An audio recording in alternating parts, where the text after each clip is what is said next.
Hey, welcome to Chalk Talk. Hope this is just a midweek encouragement for you.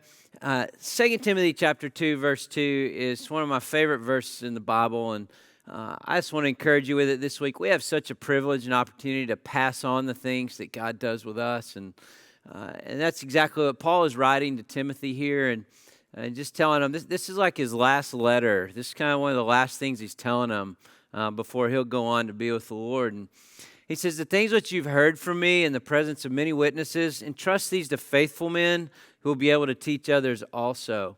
Actually, in verse 1, he talks about being strong in God's grace.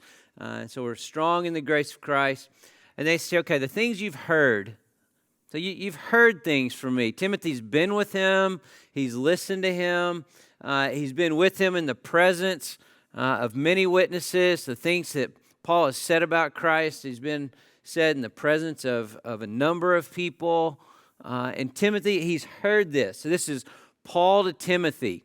And he says, take these things that you've been given and entrust them to faithful men.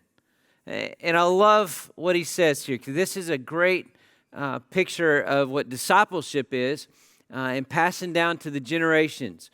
And so here he says, you're to take what you've been given, what I've given to you, and now you take that and give it to faithful men. That's the quality you're looking for, is faithful people who would be interested in it. So he's not saying just give it to anybody, but someone that's faithful. Entrust what I've entrusted to you.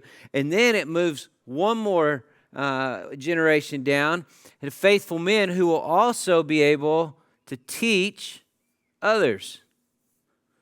So this is a generational thing. So our whatever it is that God does in us, whatever He teaches us, it's not designed to stop with us. It's to move generationally among people. So here's Paul, first generation, down to Timothy, second generation, Timothy to faithful people, faithful men. That's a third generation. And then those faithful men and women will turn around and teach others, a fourth generation.